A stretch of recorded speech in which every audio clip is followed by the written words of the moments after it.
What's up guys, it's the Devil's Talon here, and in today's video we have another installment of viewer VOD reviews. Today we're taking a look at Euroramic and how he performed in Solo Arena. I'm going to be analyzing what I thought he did well and what I think he needs to improve on. But before I jump into this VOD review guys, if you do enjoy my content or find what I'm telling you helpful, please drop a like on this video, hit that subscribe button, and turn on post notifications. Also, if you want me to continue this series, I need VODs to review. If you are interested in having your gameplay reviewed, please contact me at either Instagram or Twitter. Those social links will be down below in the description. But without further ado, let's just jump right in. Alright, on the screen you can see Euroramic's POV playing some NA West Solo Arena, 17,000 points. We see this opponent running out. We do sit and wait for FSA. Unfortunately, our aim is not too good to start off this fight. But we decide to push this opponent even though we have no damage. It's okay. We're going to play smart until we get some damage down. Alright, we get a nice 54 tag, so we are at health advantage. Good way to start this fight. Now, cycling in, I like it. I think it's okay in this situation because we have some information on our opponent. We know we're at advantage, so it is okay to go and push in cyclically or crazily.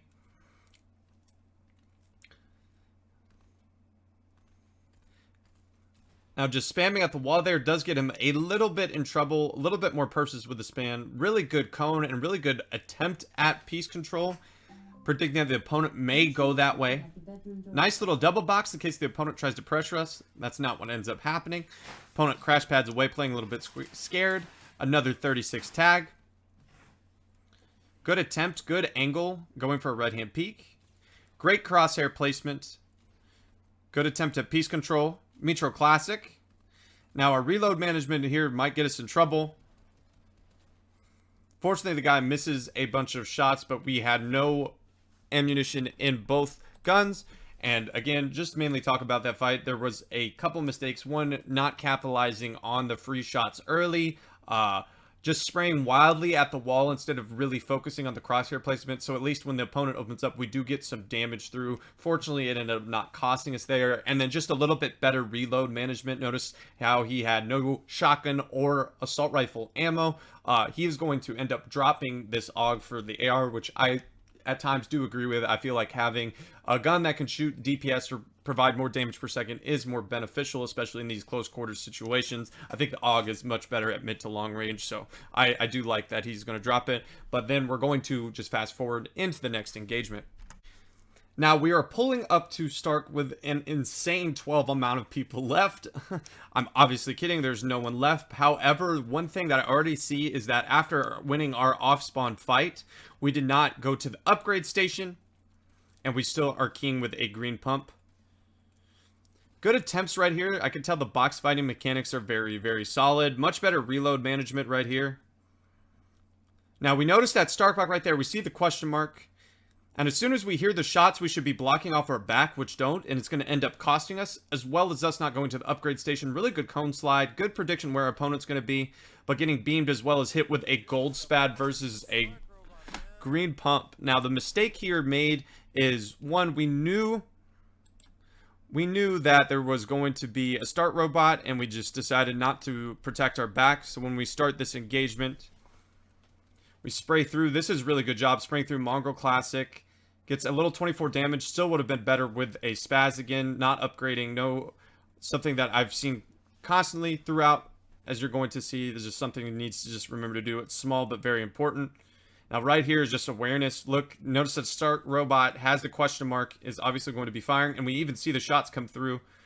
And we don't block her back, so we get tagged. This is a really good cone slide and really good prediction where our opponent's going to be. However, that is going to be a bad peak because now the opponent has the wall and the Stark robot fries. He was at 55 HP. And so again, not upgrading there might have cost a little bit. Maybe hit a lot harder shot with the purple spaz that you can upgrade to. And just again, more awareness. If you're getting shot from the Stark robot, you need to either block off your back and or what I would prefer, block off your front. Just take care of the Stark robot so you don't have to worry about it and then continue your keying. Just again, a little bit more awareness in that particular engagement. We are now in match number 2. We are landing Dirty Docks again. We already have better loot than we did last game due to some good RNG. Low mat counts, but an aggressive push. And then just hitting a big boy pump. Not much to say right there. You get an improvement on mats and some mobility.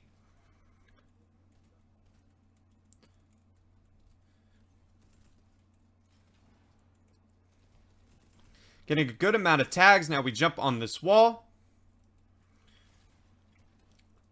I'm not sure if he went for piece control. That first peak wasn't good. The second, much better.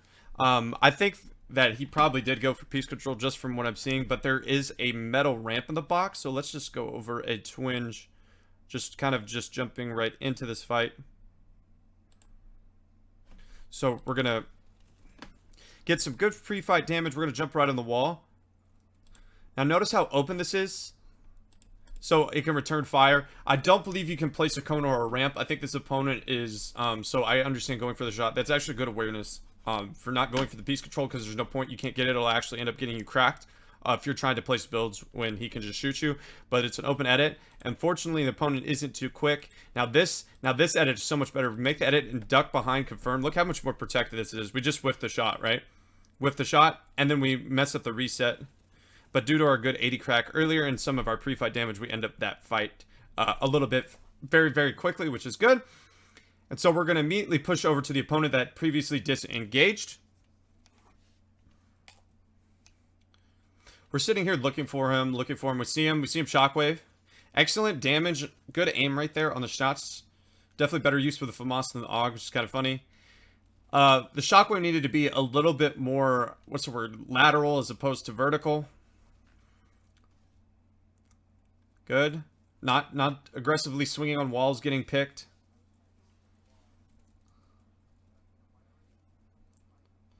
He did attempt to take the mini earlier, did not do that. Good awareness at least to recognize that he did not get that mini off. Good reload management right there. Already seen an improvement from that from the first engagement. Said he's going to try and cut him off. Which is good. You can kind of pinch him like he only really has one escape route, truly. Good. Then excellent full box right here. Now, good. Excellent peek. Excellent peek. Notice how we don't take any return fire. He kills actually one of his friends and gets in the call with them. It's actually quite comical. They end up staying in the call for the rest of the fight. And he ends up kind of fighting friends in his call the entire time. But let's just take a look at that particular peek. Why that was good. Very good. I suppose kind of that first peak in that first engagement. So great box like fish, full piece control right here.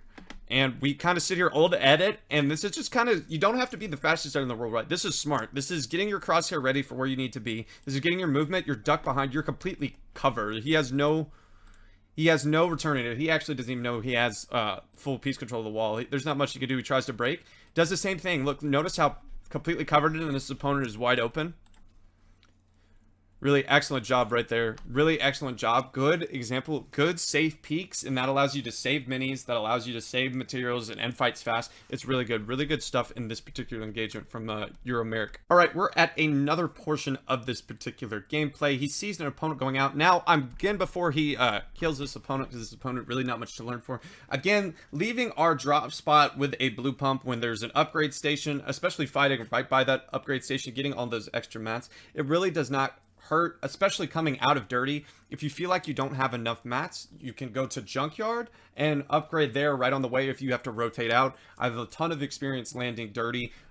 If you get zone, especially in solos, you definitely need spazzes. Example, you play in the Cash Cup. How often in the last 20-25 do you really have anyone that doesn't have a spaz? Almost everyone has a spaz because of upgrade stations and the farm rate. You can get your wood and brick easily back up, but dirty allows you to have good amounts of metal, and even if you rotate out, you can get all your metal up back at junkyard. And he had a blue pump, so that would have only costed 150 of each. It would literally, if he goes to junkyard on that rotation, it would take him less than 2 minutes to farm that back up. So we need to just, again, minimize our RNG. Let's just make sure we're getting a spaz. And you're going to see when he gets a spaz later on in this gameplay, he has a much higher, much more kill and better placement game, just because, again, he has a spaz. But in terms of this engagement, there isn't too much really to talk about. Good pre-fight damage is the only thing I'm really going to mention here. He sees an opponent just kind of crouch walking, and then white tags, so blood in the water. Obviously, you bouncer. 100%, and this opponent is absolute shambles. And you can tell he's not very, very skilled, or he just had nothing. I mean, he had an AR, a harpoon, and a shockwave, you know, just absolutely nothing. So just good pickup kill, nothing much to say. We're just going to jump right into the next one. Okay, so we are going to be rolling up on this opponent building out of wood. And again, this is going to be another tenet of what I always say in terms of cycling in.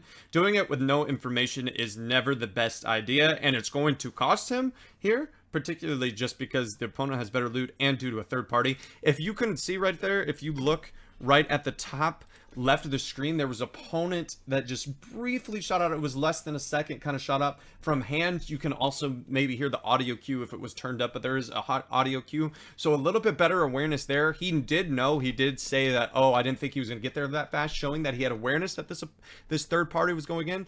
So what ends up happening is we make a shockwave play into where we have none of our builds.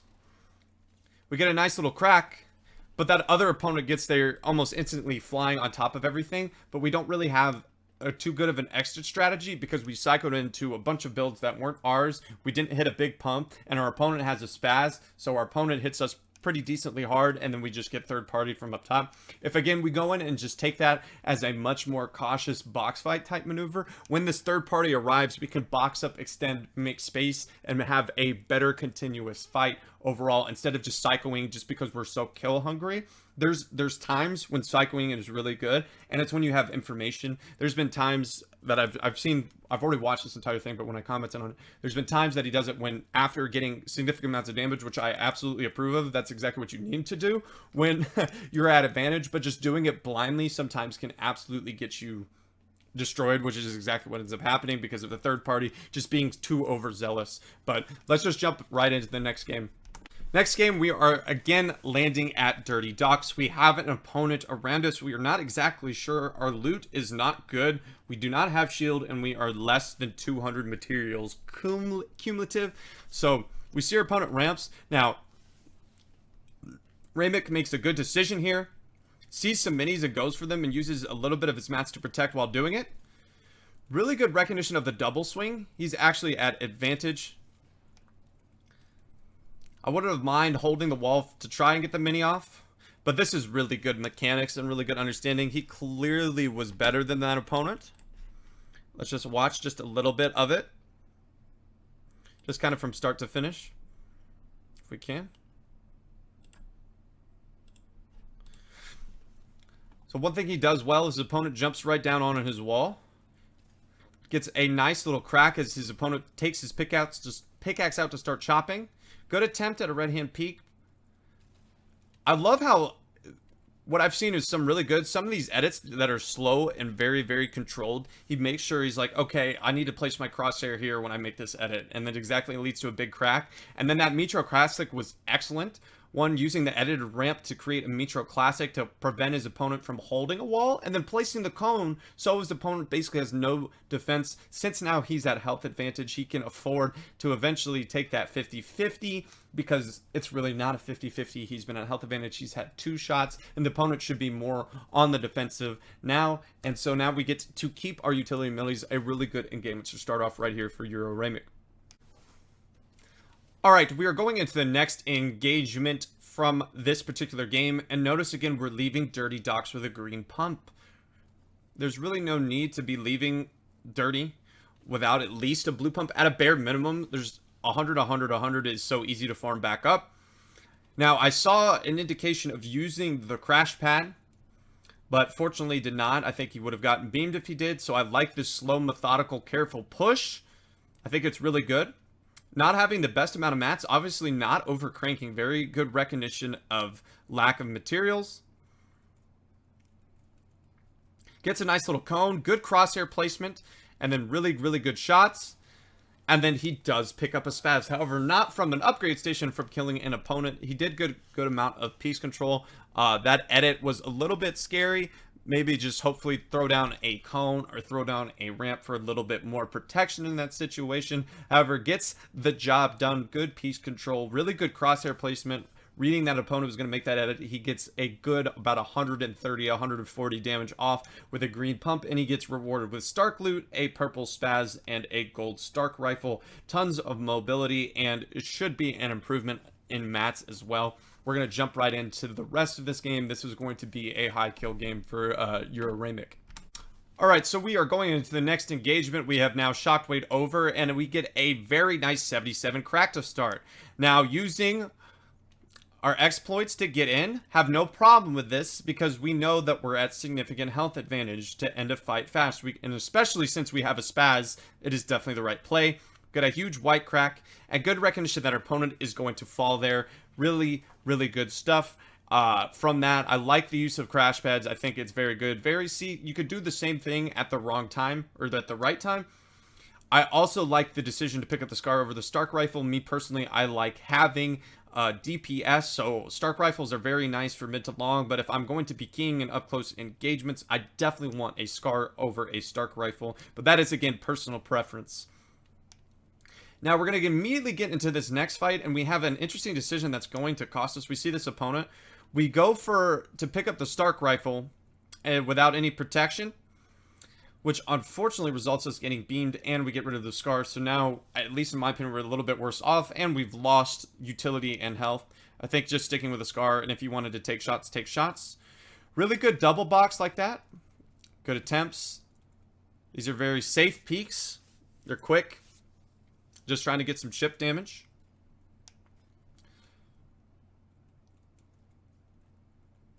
Picks up the bandage cannon. I don't know if it just had one, I didn't see, but I might as well just bandage both times to get your health all the way back up. Just maybe make another box extend to be a little bit more careful. Good high wall and good attempt at piece control.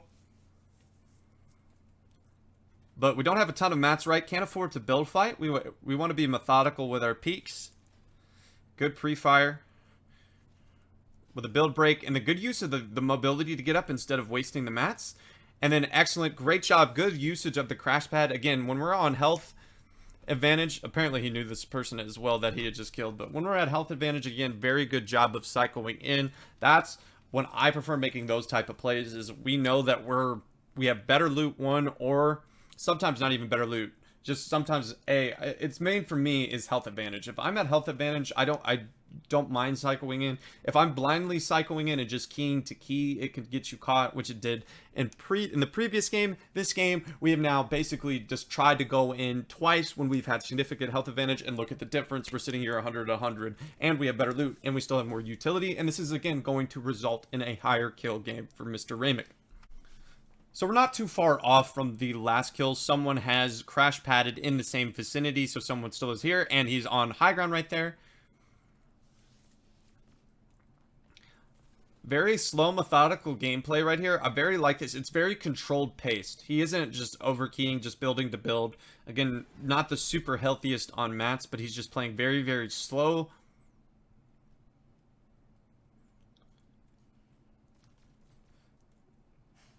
Good. Gets him to come down with a nice breakdown bait, and then immediately into a double box, which I begin very important to double box. Excellent. Good recognition of your opponent is right there. Now, when an opponent is like that on your wall without building, one, it's usually an indication of either over-aggressing or being not very skilled, because any good player is going to do what Reivews just did. He's going to throw ramp, full piece control, and then you're absolutely hosed. That's why most people either put a cone or they put obviously a ramp down to continue to key, just so they have some sort of piece. A very common booga technique is to put a cone and then a wall and then make a Dorito edit so they have an escape route if they try to get piece controlled. But again, jumping on someone's wall just randomly right in front of it is usually a good sign they're bad. Good players, again, will play that right-hand peek. They'll play to the right of your POV if you're in the box and try to take shots that way. A bad player will just jump right on your wall and sit there and swing their pickaxe widely. And this is exactly kind of what ends up happening. Reivews capitalizes very easily through this opponent. So again, just to rewatch just some of the good stuff from this, we got a nice little bait down to get our opponent to come down so we don't have to waste our mats. We get double box so we control a ton of space. We see our opponent sitting right on our wall. We have very, very good mechanics here that just capitalize. We out mechanic and just basically completely outplay our opponent. Really good stuff from Euroramic in this clip. All right, we're Shockwave bouncing now, going into another key. We get some good pre-fight damage around 40. And this is what I really like about the Scar. It continues a ton of pressure. Using our mobility, we're at advantage. I like it. And good. Reward for good crosshair placement. Understanding that some good opponents or some bad opponents are just going to make unnecessary edits. It's an unnecessary edit to make. And if you just place the crosshair right on your opponent, you're getting an easy one pump. And this is, again, where what he's doing right here, where I think the Scar really comes in clutch. As opposed to a Stark Rifle, it's so much better at applying pressure, in my opinion. This is good. Very safe. This is really good to prevent all third partying on his end, and then maybe invite third parties to the opponents down below. So decides to move on the wall, then pressures with the Scar, and switches immediately, playing a little mind games. Doesn't get it right here. Realizes the wall is one tap. Just better aim. That was really good mechanics. Now, it ends up becoming a little bit scuffed because, one, our missed shots, and two, just not holding the wall instead of going for the shot after we reset. Just kind of what you did to him, he just did right back to you. So let's just talk. About it. So we jump. Here, I'll move it a little bit up. Don't want to watch him keep spraying through. Okay, so perfect. Once we get it right on the wall. So we realize that the wall is one tap right here when our opponent resets. Boom. And then excellent, right? Excellent cone slide. Unfortunately, our opponent gets put right into it. We miss a shot. Now, we should be... Notice how we go for an edit here? That's not the way... Right when you reset, the wall is super weak. What you did, you one pickaxe and took it. He just shotgunned and took it from you. You need to make sure on that particular, just to hold, make sure your wall gets more health. You need to wait to make another peak. You still have that piece control. You have that cone. The only thing he can really do is edit down, which may happen, but it's better than doing this because this now turns into a 50-50 because he's coned you. And then you wait for a big pump, you get what you can, and then now you're good to close the fight. And meeting with a Stark Rifle, maybe, who knows? Not as good. You have to be much more precise with your aim. Could have missed. So again, that's why I prefer the Scar. But just a little minute mistake in going for that peak. Wait for that wall to alleviate heal before you quit holding, and then go for a play, because exactly what you did to your opponent did right back to you. Was right when you reset that wall, immediately go for the wall break, because that's the best time. If you're sitting there waiting and holding, more than times than not, that you're going to be good. But it's because you went for a peak is how they stole that wall back and got through. So just a little bit. Just a little bit more awareness. Just hold that wall right after you make that particular edit with the cone slide. So we see this opponent, and it's nothing much to say. It's a good third party with a Scar. Good tying tons of pressure with the wood, and then we use our mobility to get over. Good spray through. Good, excellent. Could have gone for piece control right there. It was a little bit too late, unfortunately. That's when ends up happening. Our opponent gets escaping. If we cone slide immediately, we avoid that problem. Nice little tiny little tag. Using our mobility to push. Now this is really good. See, we get that cone slide. Look at this angle. And crouching. So relaxed. So relaxed. Very, very good. That's a very good engagement. There was only one mistake. It was when we didn't get that cone slide and we fell. But other than that, this engagement was very, very, very good. Let's just see if we can get the entirety of it. Nope, this is right before it. So let me just... So we pressure. We notice the wall is one tap. We spray through. We could have gone for the clone sign and then duck back, but it's okay. Our opponent does get out. We also don't get a reset off. But realize our opponent bouncers. We bouncer ourselves. Now this angle is so good. Immediate cone slide. Cracked. And then we sit here, hold our edit, make sure. And our movement's excellent. Our opponent can't do anything other than turn his back to you and edit either... to the left, right, or behind, or you can maybe edit down. But because that cone being there, edit down usually doesn't seem like an option at the time. He didn't know he broke it. It was too quick, and it ends that fight extremely fast. It was really, really good engagement. Again, good left hand peek, really good cone slide, very good mechanics on that. Good shots, very good overall engagement from Reivews right here. So this next opponent is right after the opponent we just killed. We see this guy playing very, very suspiciously, hanging down on low. So we aggress. He uses a good bouncer play to recognize that you are coming down. Now, better reload management. We've now attempted. We should be immediately loading the Scar now. Exactly what we do. We go for a pressure. Now we bounce ours up. Now, I don't like using the Scar in that situation. A good little tag right there. Now, your goal should be to get your heals off. If he continues to pressure, you've done a good job of extending.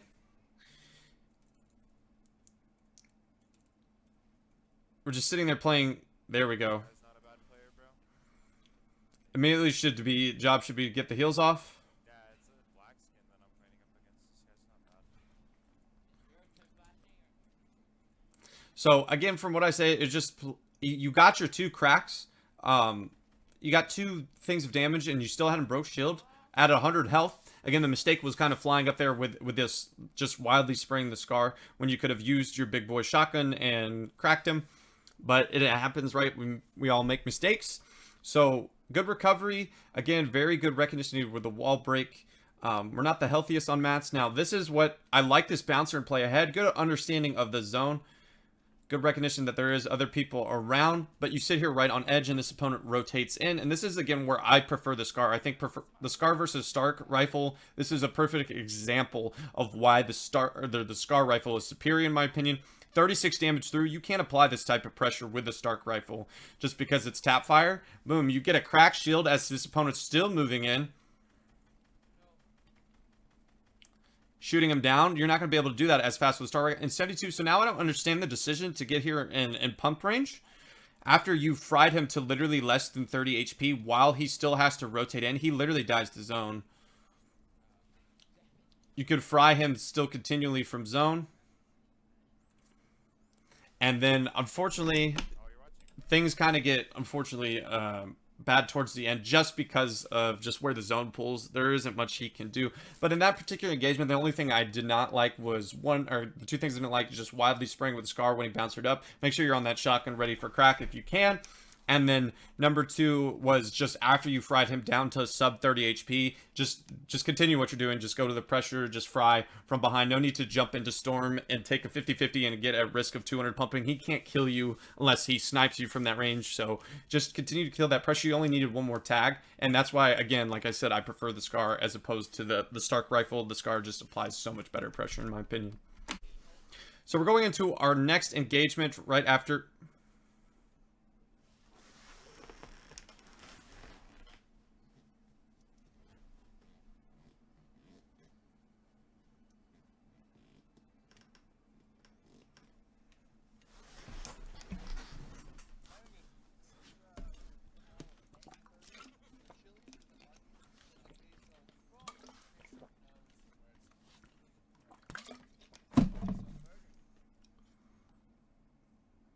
So we're going into our next engagement. We get a beautiful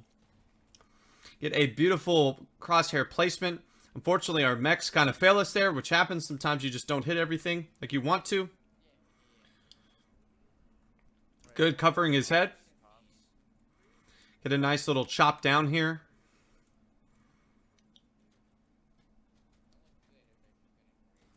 Nice little crack. Shoots through. Attempts to get that cone, but there's no wall to connect to, and then a big boy pump. But unfortunately here, I'm just going to... There's not much he could have done here. He ends up getting a max pull. I'm not really going to show it because there's not much he could have done. But he gets a max pull here. And so with his mat count, he ends up getting sprayed by the whole lobby. What he could have done here is use his bouncers and crash pads. Because if we fast forward a little bit, what ends up happening is we end up just tarping and not using any of our mobility. But our zone is super far, and it's a water zone. So we're going to use max, and then we don't use our mobility properly. We end up getting pretty much held by everyone that was already ahead of us to begin with. But if we use our mobility to try and get ahead, and we're actually going to die to Storm. Notice how we have literally no builds now. We fly over here, try to throw a crash pad into someone. Not really going to show it. But just again, the only thing he could have done differently is when he was a route 4 and 400, he was getting super pressured. by both the people in the lobby is he probably needed to close the distance to the person one closest to him, so that person can either decide to pick to shoot him or his opponent that was over in that general direction. So I would have just kept on bouncing just to try and save my materials, maybe get an impact. That's the only thing I would have advised differently in that situation. The zones were really rough with it being a water zone and him getting a max pull, but that's just the way the cookie crumbles. Not much to say at the end. All right, we are landing dirty docks once again. We have green plump and blue AR. He's actually fighting one of his friends in the call.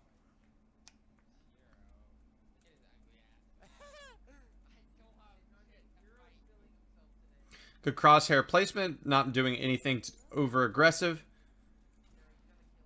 Good recognition, movement of the pencil for the pre-fire. Opponent makes a wild makes a wild decision to kind of pressure him.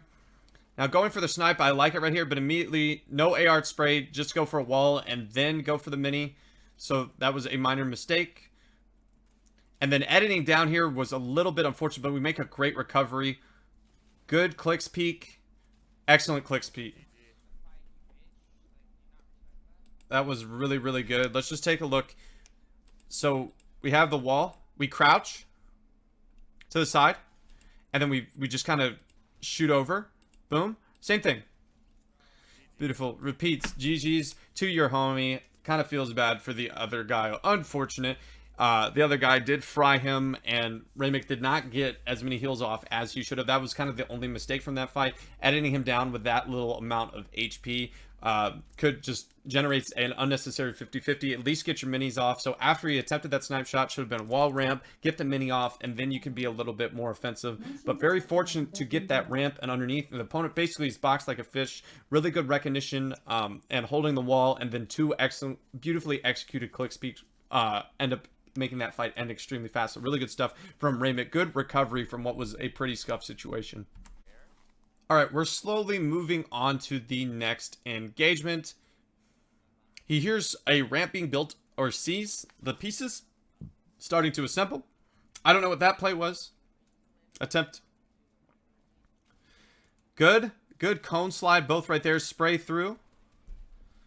And if opponent's spraying like through, I don't mind you take the 50-50. You're at such significant advantage. The chances of him frying you 0 to nothing are very good. So really good engagement.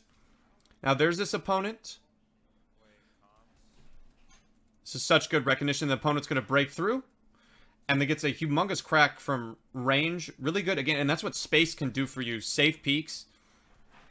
Reivews does show a very good understanding of 1, piece control, and 2, creating space to maximize your peaks. Good reload management. Before I go forward, I make sure my gun is reloaded. Now he's got to do it with a shotgun as well. And now again, we know that we have health advantage on our opponent, so we psycho through.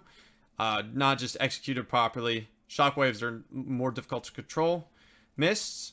Now really good recognition right here. Full box piece control, gets the wall off, and then waits to make sure he has shotgun shells before he does. Just a little bit better reload management. It seems like a lot of the times he's jumping in with no shotgun shells, and his shotgun just needs to make sure that when he's in the passive part starts to just make sure he gets his ammunition up. But this engagement's really good after this right here. So we shock through, we use our 1 utility crash, and doesn't work. It's okay.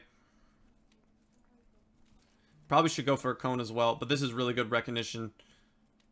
Gets the wall and then edits through, cuts his opponent off, and his opponent is basically just lost, bamboozled, and GG's to that man. Really good stuff from Reivews. Good understanding of 1, reading his opponent where he's going to go twice, and good piece control to end the fight extremely fast. This is going to be an example of 2 things. 1, once again, not using the upgrade station after winning off spawn to get a spaz, and 2, absolute tunnel visioning. He is actually going to die in next zone through the start of this fight because he is so focused on getting these couple of kills. He ends up dealing with a third-party situation. Good recognition to spray the cone, I will say. And this opponent ends up disengaging down below, and he ends up staying here and playing slow. But what ends up happening is he ends up staying too long and the other opponent cracks him just enough that he ends up staying playing slow, and he ends up dying to zone. So let's just kind of jump forward through to that portion, because there were some mistakes that generated this right here.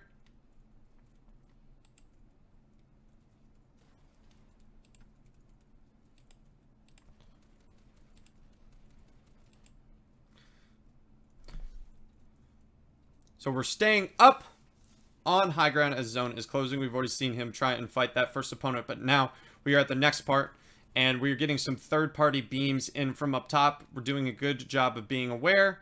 Now, I really like this play right here to kind of block off any snipe opportunities from that side.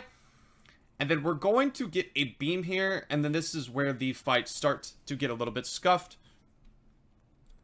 We're going to talk about some big mistakes, which is going to end up resulting in his death by no opponent other than his own.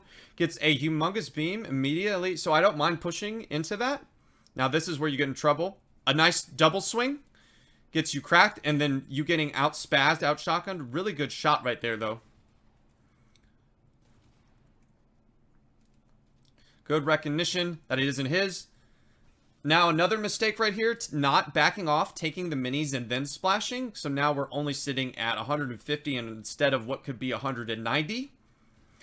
And then a very, very bad peek. And then what's going to end up happening is we get so tunnel vision, we forget that we have to rotate and we don't go to zone even when we have med kits. Now the play should be here. Okay, I take my 2 minis. I take my med kit and I cut my losses and go.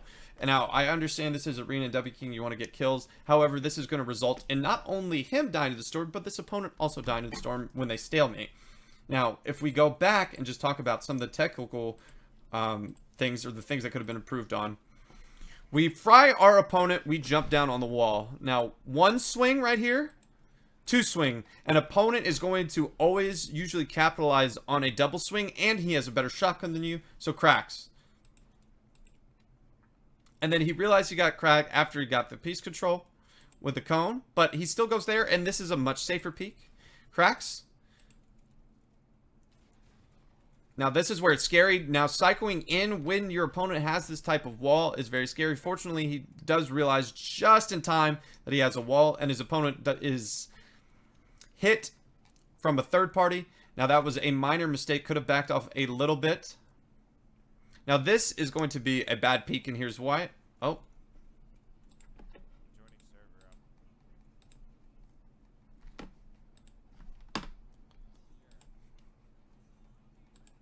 I can hide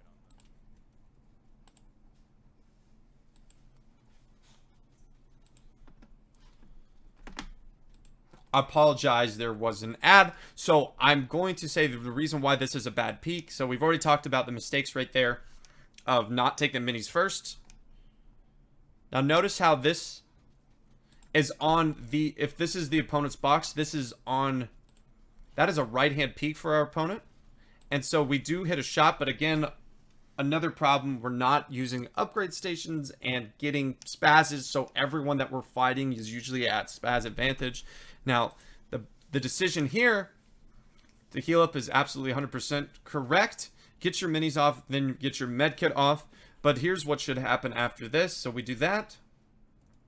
Then we kind of sit here and fight and stalemate and sit around, and then we storm fight. And no one ends up doing any damage to each other. This is a 2-tick, taking a little bit of damage, but not any white. And we still have a med kit. And our opponent has been fighting so long. This is just getting tunnel vision. We were in here 2 zones ago and we never moved when we just got a little too kill hungry. We're going to take our mini and eventually we're going to see in the feed was lost in storm. Our opponent has died with no whites. And then it's going to be a 5-tick, and look at our rotation. Not too much to do. So we're going to end up dying here. And again, it's just some example of a couple things. Just fortunately, double swinging was a part of that, which I hadn't seen a ton, so I wouldn't say a major problem. Sometimes we all make mistakes. And then not using the upgrade station is just the biggestly glaring obvious thing that I see. I always see opponents having spazzes, and Euroramic does not. And then just tunnel visioning, which again, sometimes I've seen just a little bit, and that's happens with W King, for example, with the Stark robot. Just tunnel visioning on that kill instead of just eliminating that threat, and then having sometimes just tunnel vision going the key, just jumping into zone, storm fighting, like where when there's really no need to. Like as soon as you got that medkit off, he would have had about 20 seconds to rotate out down to the left and then refarm up his non-harm mats. He still had metals, so good chances of getting wood and brick and continue on his game, and then eventually king, because he was still at 150 and blue AR and had minis and shield and a sniper, so still could have continued, but this death could have definitely been avoided. All right, so now we are again going into the next game after that storm death. We're landing dirty. We have an AUG pump, tons of mobility, and we have one mini. And we end up hearing or seeing an opponent that's just over towards this line right here. We build some cones, then we hear that there's an opponent close by. 22, not a great. We jump right on the wall with a cone. Good crosshair placement. Our opponent has a spaz. This peek is very nice with the cone blocked, good movement, and then good recognition. That's where the opponent's going to go. Cracks with 72, baits him out this way, and then edits the front wall with the opponent not being very good, and he is gifted a spaz. So again, avoiding my criticism with the upgrade station while earning 2 spazzes when he himself can simply just get one. But again, very, very good in that engagement. There's nothing much to say. He did an excellent job of, one, getting some pre-fight damage, 22 crack. He did a very unique peek where he opened up extremely wide, number one, and number two, with his movement back towards the cone, and then recognizing his opponent only has one way to go, which is to the right, so he preemptively reads his opponent, establishes piece control, gets a crack, goes back to the left, fakes out his opponent, saying that, oh, I'm going to go back into this spot. His opponent makes an edit on the opposite wall that he has control of, and then Merrick just ducked back and says, hey, I'm over here, and cracks him, and then earns a spaz, and now we are absolutely set to key for the rest of this game. So let's see what ends up happening in the next engagement. So we see an opponent here in the distance. Much better pre-fight damage. This time with the AUG as opposed to the first engagement that we saw him use an AUG. Opponent shocks away. He ends up pushing the opponent. Gets a nice little crack due to the pre-fight damage. Not even that super hard of a shot. Then uses the bouncer to get up, boom, crack. Not much to say. Again, good application of pressure and good pre-fight damage and just very, very good aim. And that fight's super fast, really good stuff. Nothing too crazy to talk about. Okay, so we see an opponent in the air. We get 24 for some pre-fight damage. Now we take a top peek and just eat one AR tag ourselves. Good extending, good boxes. This allows you to get bigs off, which is sometimes the most frustrating thing to do. But he sees our opponent's bounced up. Now notice how we don't have height and it's immediate double box, which I really do like. Good, really good crack. Good. He gets bailed out with a shockwave, but again, he has consistently shown good recognition of where his opponents are going and establishing that piece control. Shockwave, the only issue with that shockwave is should have been a little bit more lateral instead of vertical, but it's okay. He gets there in time. Good recognition, and again, back wall establishing that piece control. Really good stuff. He's shown consistent. Apparently, he knows that person as well. So he's shown an absolute consistent ability to read his opponents and then establish piece control, which ends fights fast. Now, we're going to immediately see after this that awareness is again going to be another tunnel vision or awareness doing other things. He gets fried right here, and then it's just a little bit of panic. He's like, I need to get my big off. He needs to pop my big. He agrees, but then he goes for an offensive edit and then gets one pump. Yep, should have left, and it's like his hands just contradicted what his mind told him to do. If he truly wanted to get that big off, he could have either extended into another box, or what he could have also done is then shocked away, built a double box, and then gotten his heels off if that's what he wanted to be his priority. But taking that super aggressive peek, number one, it was a panic peek. It was left hand, which was never good.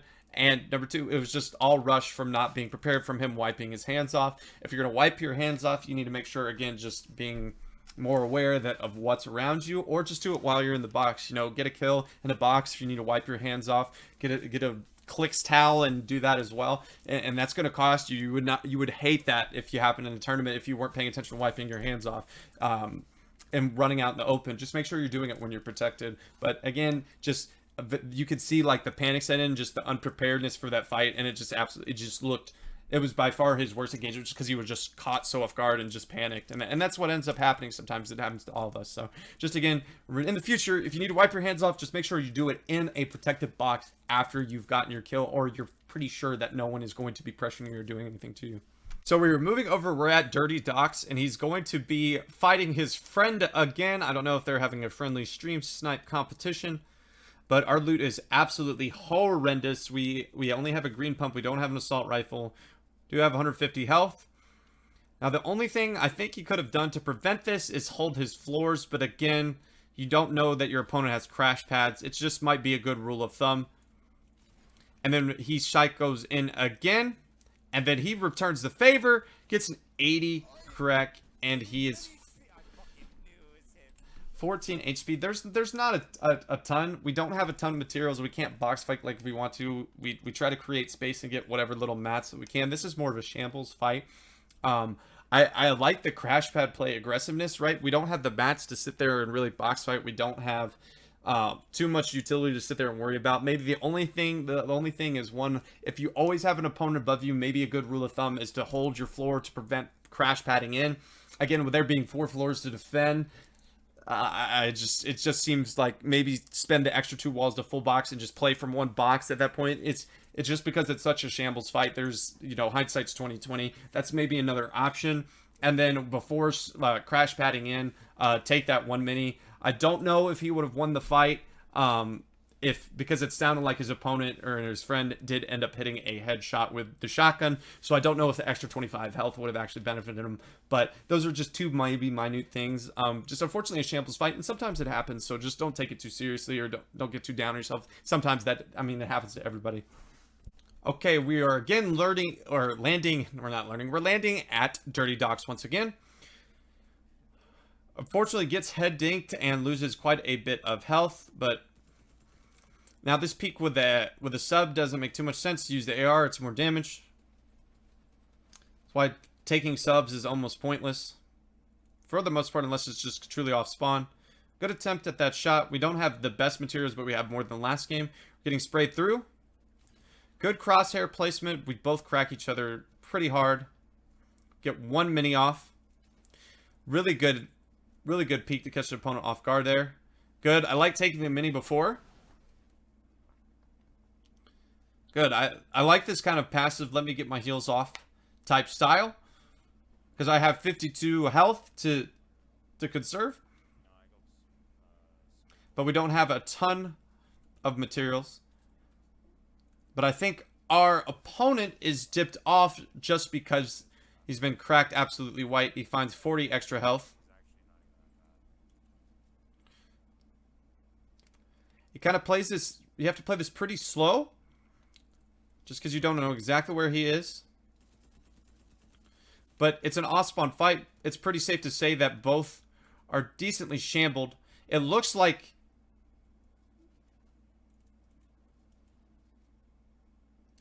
our opponent may be low on material. I like the decision not just to jump in. This is very, like, scuffed. An area to fight in. Good recognition. This fight is definitely between 2 very solid players. But look, no mats. I love the patience here. The patience is going to win him this fight.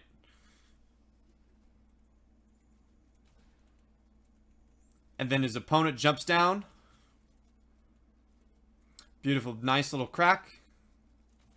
And not much he could do. This is a very scuffed. It was a very good fight from 2 definitely solid players. But what I really liked in that fight, the fight was just the patience, the awareness. Like, I don't have a ton of mats.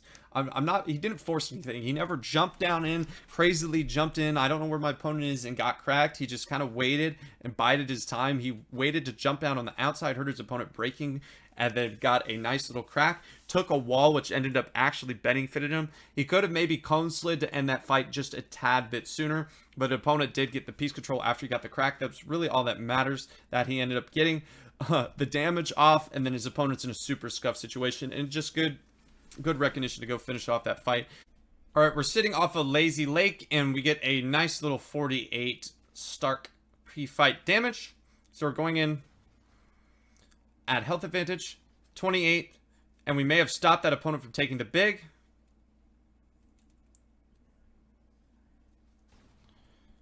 $40. Unfortunate. Good recognition, good crosshair placement, just didn't get the damage. Good attempt at the piece control when the opponent does fall down.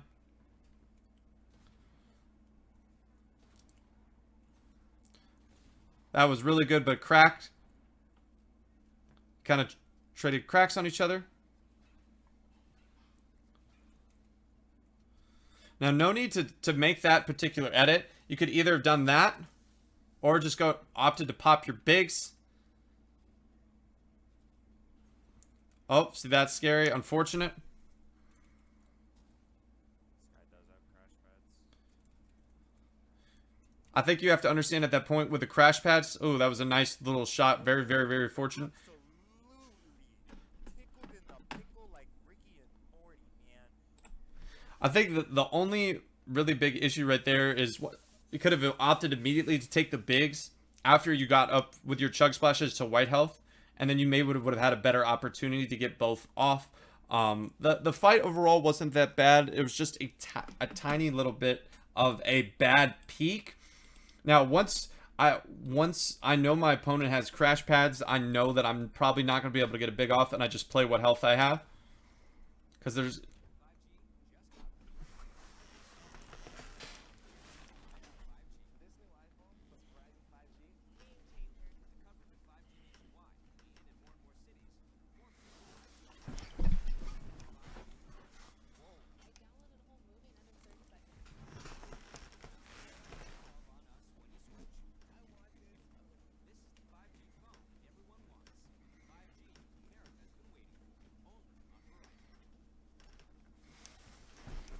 So I apologize, guys, there was an ad, but as we re-look back, now, this is a very...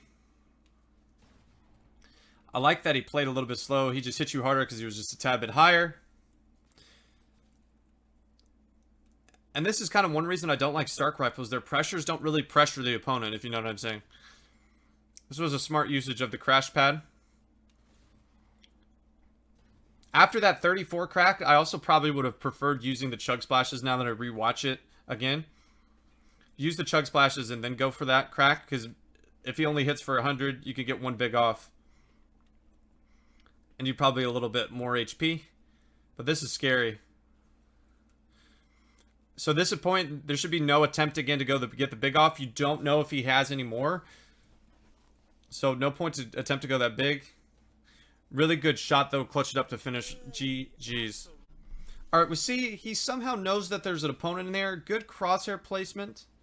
Missed shot.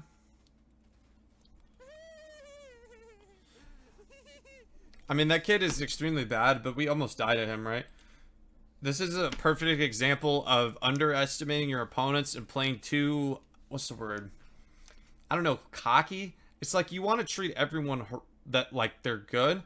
And just, like, if you were to do this to a really good player where you're just sitting there spraying, hip-firing a Stark Rifle.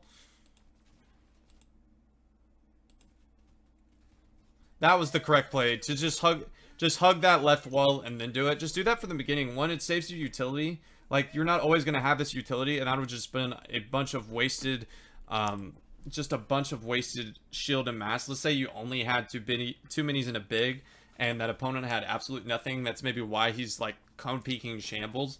I just playing it a little bit, like, I understand that a kid that's probably cone peeking like that is horrendous. You just want to make sure that in certain situations, like in a tournament, if you run into someone like that, you don't want that guy to burn through your utility just because you're playing very laissez-faire. Just treat like he's horrible, hug that wall, and just one pump from the forehead and move on. Take the free points, you know what I'm saying? And keep your utility while you're at it. We're going up into the next engagement. Stark Rifle again, nice pre-fight. Damage 42.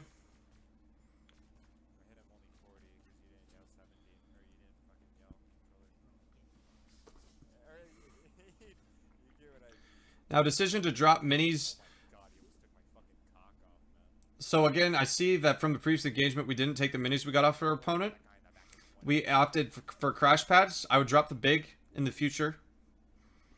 If you're going to carry crash pads, it's usually 2 heal, 1 movement, and then pump AR. But dropping the minis, especially if there was multiple. Now, recognize that our opponent has a crash pad, so for the future, if he does get on top of us, to hold a floor. Good crack right there.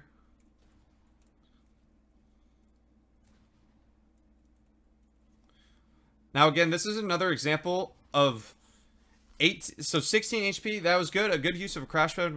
We know our opponent is pretty weak. We've cracked him. We haven't seen them. We have heal. No reason not to use the chug splash before we go in. It's kind of like the same thing with the crash pad. It's like you have heals. If you're gonna make that all or nothing play, you want to be as healthy as you can possibly, right? Like it's not gonna hurt if you throw 1 crash pad or 1 chug splash and then go. And just like before when you died earlier in Dirty, just take that mini and go. You know, you want to be as healthy. If you're gonna be in that close quarter situation, that 50-50, you want to be as absolutely healthy as you possibly can for sure. But good job of finishing the fight, and then we're going to just jump into the final and last engagement. All right, this is going to be the final engagement for Mr. Reivews.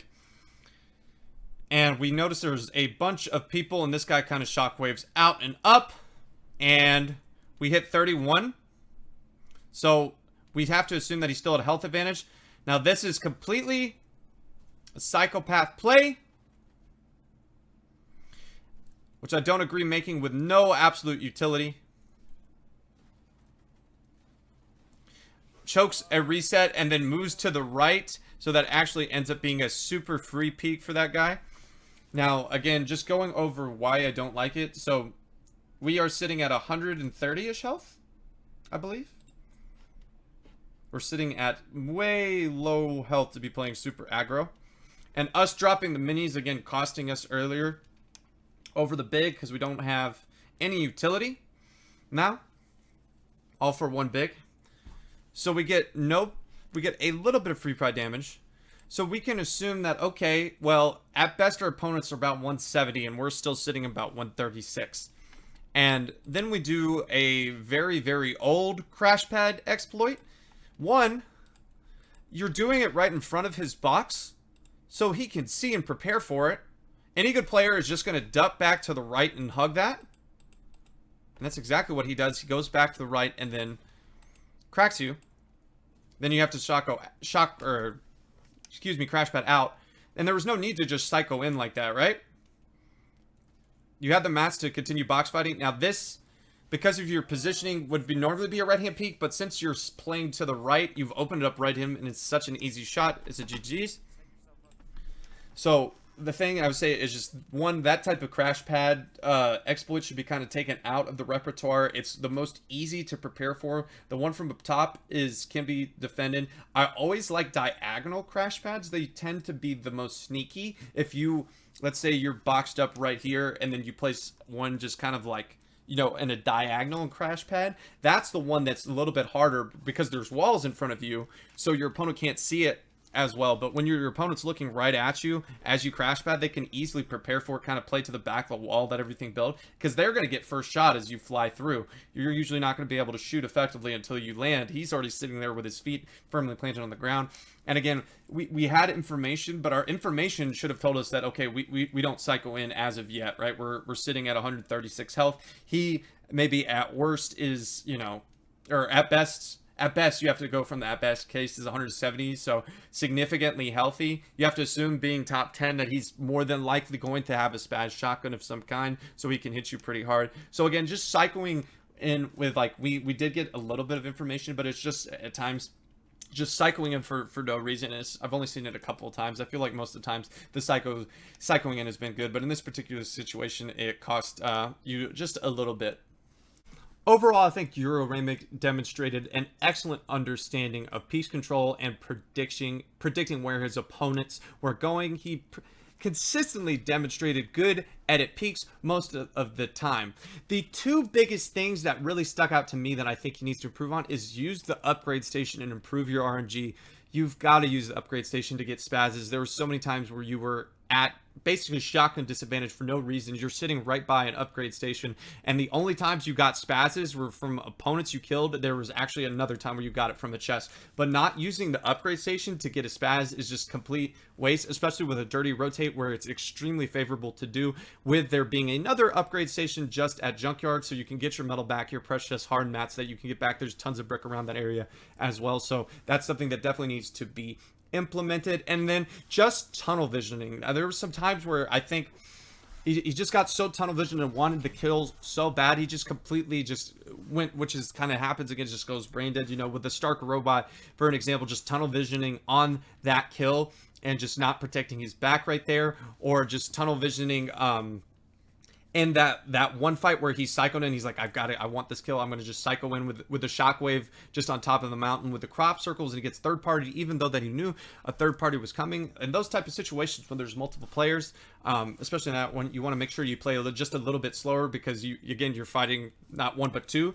You want to play just a little bit slower. Just getting so tunnel vision for a kill at times can cost you, and it did for there. And then just kind of towards the end again, it's like an example of tunnel vision. It's like, okay, I just want this kill so bad, I'm going to go all or nothing for it, even though that I don't have like utility, or I don't have the health, and the pre-fight information I've gathered actually goes against me psychoing in, or it should. It's like, okay, at best he's 170, I'm still significantly lower, I psycho in this way, he can see me. It's just like, it's just getting so greedy for the kill. It's just something that needs to be just worked on just a tad bit. There was I liked what I saw a lot, for sure. There was some really good mechanics, some really good edit peaks. For the most part, it's just twinging these little nuances. And the upgrade station, man, that's such an easy fix. Just use it. I promise it'll make your games a whole lot easier. You'll always have a spaz, and you won't always have to be fighting a spaz with a green or blue pump.